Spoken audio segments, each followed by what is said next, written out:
You unlock Steel Path, but you don't have any Archon mods or Prime mods, and you've mostly invested in a mag, and you're trying to figure out what type of weapons to use. Or I'm here to help you with that, so you can start grinding out Steel Path for those essences, so you can start getting arcane adapters for your secondary and primary, along with some specific mods or other accessories for Steel essences. Passive is a vacuum effect. It does get overridden by the companion vacuum though, so it's not really worth trying to build around or anything like that. It's much better just to take the companion vacuum since it's 11 meters and max is 8 meters, and it seems to be bugged sometimes. So it's better just to take the companion's vacuum instead. First ability is pull. It does a little bit of magnetic damage. Now keep in mind the pull effect radius is a 9 degrees in front of her. It is a one-handed animation cast, and what that means is you can be running or sprinting or reloading while you're casting this ability. You can even keep shooting while you're casting it.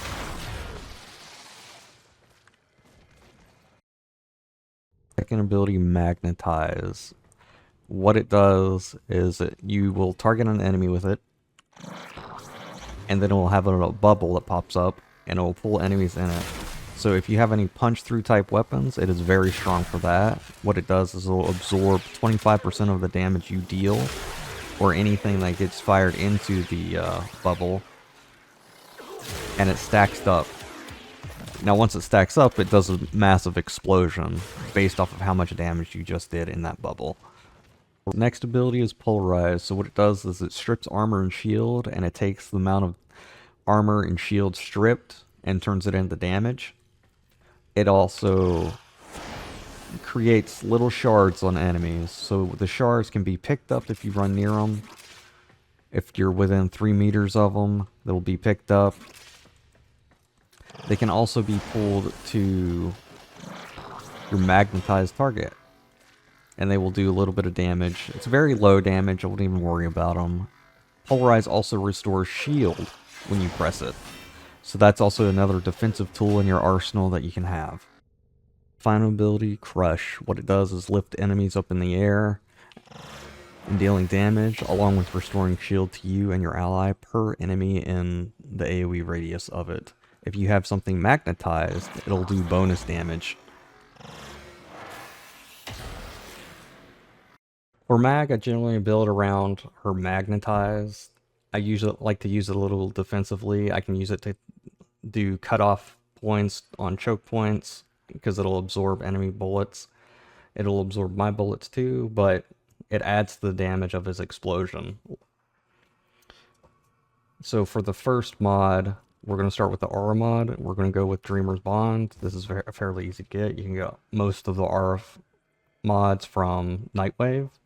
Other Aura mods that you can use are Energy Siphon, which is 0.6% extra, or 0.6 extra energy. Or you can use Pistol Amp or Rifle Amp just so you can have more damage to add to the bubble's explosion later on. The next mod is going to be Intensify. The reason we do Intensify is more damage on your abilities is always nice. It increases the damage multiplier of your Magnetize. It will also increase the damage multiplier of your Polarize, which means more armor strip and more shield strip. And it will also increase the shield gained from Crush per enemy. Next mod is going to be Flow. Extra energy is always nice. Just so you have extra energy if you're overcapping on energy orbs or whatever. That way you have more energy to cast crushes, more polarizes, more bubbles out. I believe you can have 3 bubbles out. Next mod will be Adaptation. You don't have to max this mod out. It has a cap of 90%. I had the mod maxed out just because it hits the cap quicker. It's 10% damage resistance to that damage type for 20 seconds at max rank. I believe it's 5% for 10 seconds at unranked, but you can leave this unranked if you needed. The next mod is going to be Rolling Guard. So let's say your shield getting triggered and you already went through the damage immunity. You can just do Rolling Guard by just doing the rolls, simply just rolling. And this will give you 3 seconds of damage immunity. That'll give you enough time to cast a Crush so you can get all of your shield back, and you can get your shield gating back to its maximum duration. Now keep in mind this does have a 7-second cooldown. I do recommend maxing this out just to have the reduction to the cooldown and the increased duration on its immunity, and it removes status effects, which is also nice. The next mod is going to be Stretch. Extra range on your all of your abilities. Pull is going to have further reach. Magnetize is going to have a bigger bubble and a bigger explosion radius. Polarize is going to have a bigger initial start. And Crush is going to have a longer range on it, so you can grab more enemies so you can get more of your shield back. The next mod is going to be Streamline. So for Streamline, it's just easy. It's going to reduce the cost of your abilities by 30%. It's huge. When Crush costs 100 energy, it just goes down to 7. Polarize is 75, and it goes down to 52.5. Magnetize is 50, goes down to 35, and Pull goes down to 17.5. Next mod is going to be Continuation. So Continuation is 30% ability duration, so this actually will increase the range of Polarize, its expanding radius. That's why it has a duration on it. So that means more enemies are going to be hit by Polarize, which means more shield strip and armor strip on more enemies. It'll increase the timer on your Magnetize, so you can put more bullets into there or draw more enemy fire into it. Very useful. Now this last mod is a fill mod. You can use Redirection just so you can increase your shield gating timer, because her base timer is 1.7. And if you put a redirection in, a max level redirection, it goes up to 2.5 seconds of invulnerability for shield gate. Or you can use Magnetite Discharge. What that does is going to have a chance to disarm enemies. It's not really for the disarm enemies, it's mostly for the 45% extra range on its bubble, which is huge, and you can use that even more on a choke point area through like a hallway or something and use it defensively that way.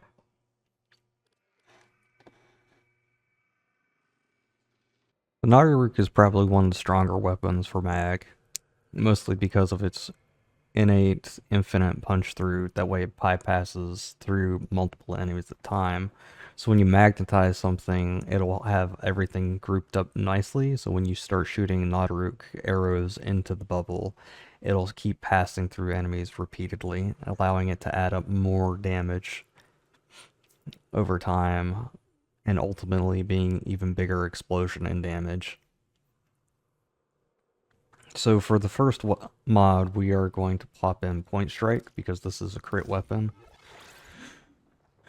And you want to make sure that you hit those perfect shots for the extra 150% crit. Vital Sense for the extra crit damage. Infected Clip along with Cryo Round, so you can get the viral going. Hunter Munitions, so you can benefit from your viral that you have stored on there. Split Chamber for those extra arrows. Serration for the increase in base damage. And Hellfire for the extra heat damage. Now, keep in mind Magnetize doesn't really scale with crit damage or anything. You just want a high base damage for it. But having these extra crit stats and status effects will help you in the long run just to get things killed inside the bubble.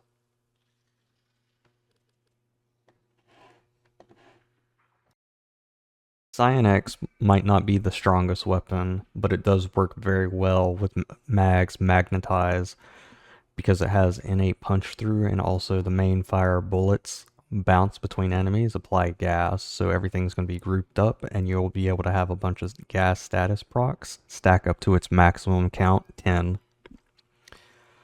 Now keep in mind, you have to use the alt fire if you want the punch through portion of this weapon to work. For mods, we are going to start with Hornet Strike, just for the extra base damage. Next will be the Barrel Diffusion, just for the extra shots. And And then we're going to have pathogen rounds with deep freeze just for the viral, since the alt fire of this does do slash triggers. Then we're going to do heated charge just for the extra heat damage. Sure shot for the extra status chance. Gunslingers for the increased fire rate. And slip mag for the alt fire, because the alt fire will dump your entire magazine into the enemy. Or your clip.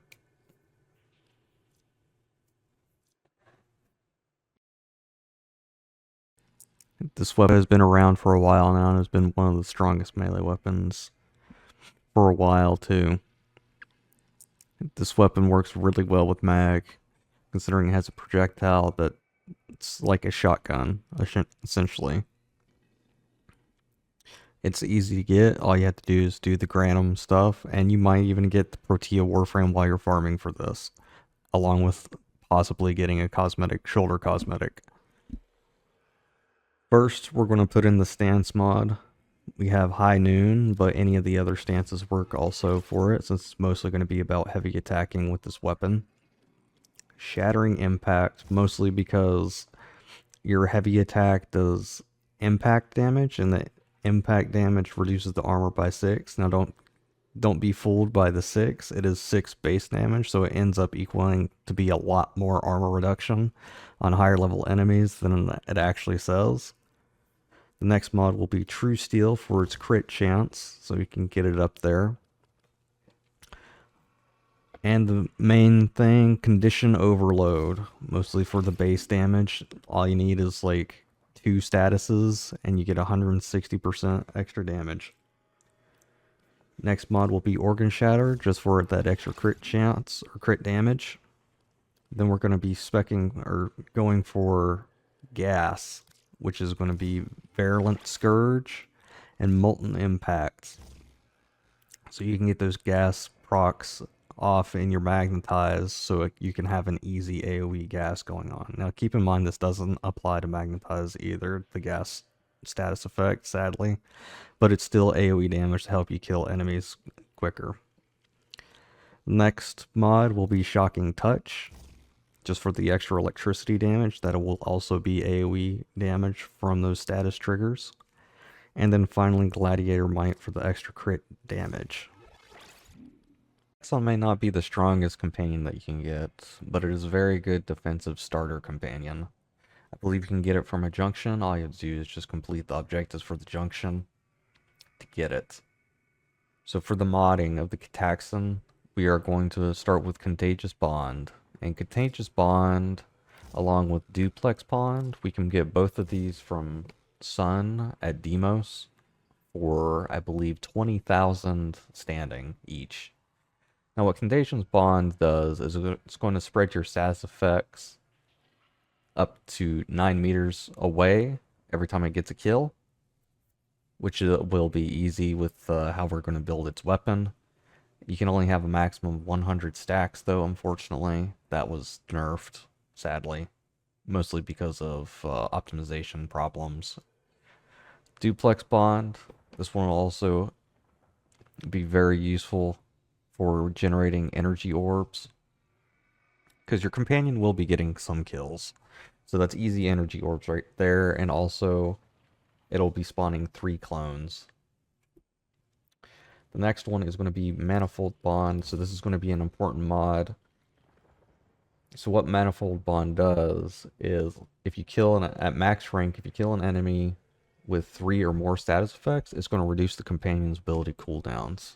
Now, since we're talking about the ability cooldowns, we're going to start with Molecular Conversion, and the ability mods, it does matter what order you put them in. So you want to have Molecular Conversion first. It's about a 12-second cooldown or 15-second cooldown, and then we're going to do Guardian next. Now, Molecular Conversion, every time it hits an enemy, you'll get 200 shield back, and this also gives Overshield. Guardian is about a 30-second cooldown, so Manifold Bond is going to be really strong for this particular mod. Once your shield goes to 0, it'll give you all of your shield back. So that means more damage immunity from your shield gating. Next, we're going to have regen. Regen is just good to have. Reduces the cooldown time of when your companion dies. And it gives it a little bit of invulnerability. Next one is going to be vacuum. Pretty standard. Just increases gathering of items, which means orbs, health orbs, energy orbs, ammo drops.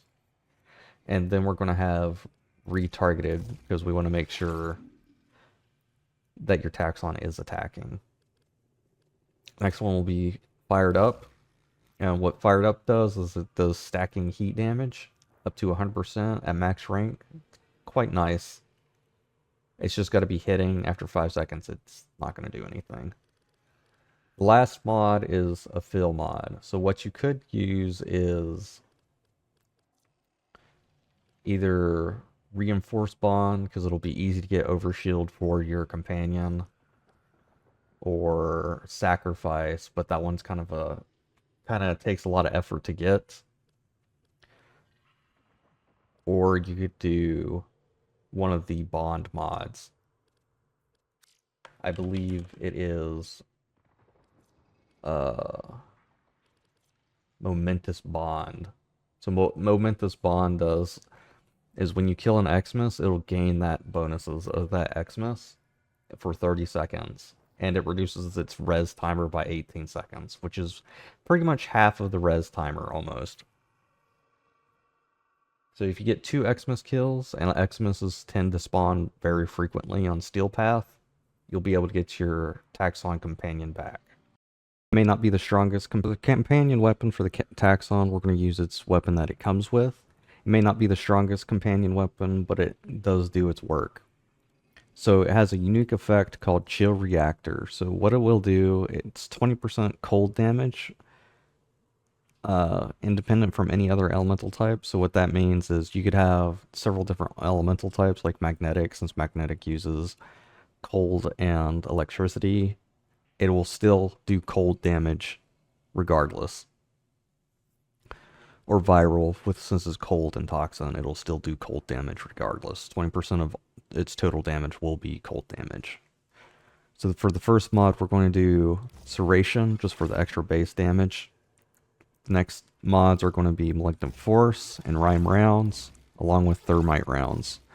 So you really want to get these mods for the extra status chance, just so you can have a consistent trigger on your viral and heat procs. A little bit on cold too, just so you can get the extra crit damage from the cold status effect, along with it having a chance to freeze. It's very useful. Now, the Malignant Force, I believe, drops from Captain Vor, from the Void specifically.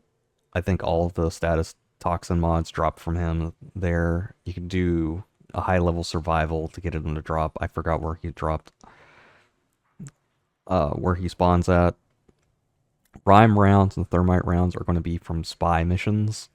Those are going to be a little bit more harder to obtain just because they're from spy missions and you have to just go with the rolls.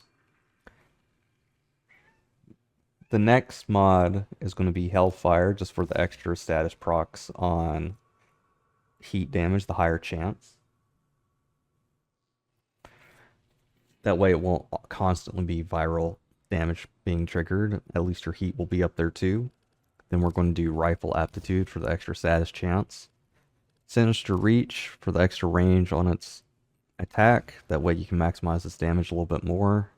And the last mod is a fill mod. You can either use Shivering Contagion, which will spread the cold status chance to other enemies in 6 meters, or you can use either Shred or Metal Auger for the final mod.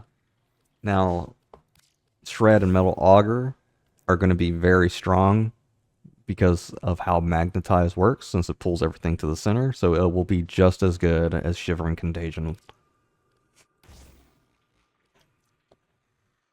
Well, that's the end of the video, guys. I hope you enjoyed it. I hope you guys have more new knowledge for you for Steel Path. I got a kitty that I gotta take care of here. She's meowing at me. If you have any questions or have any comments, check out the comment section below. Or you can hit me up at Twitch at Friday nights. I'll see you guys later. Peace.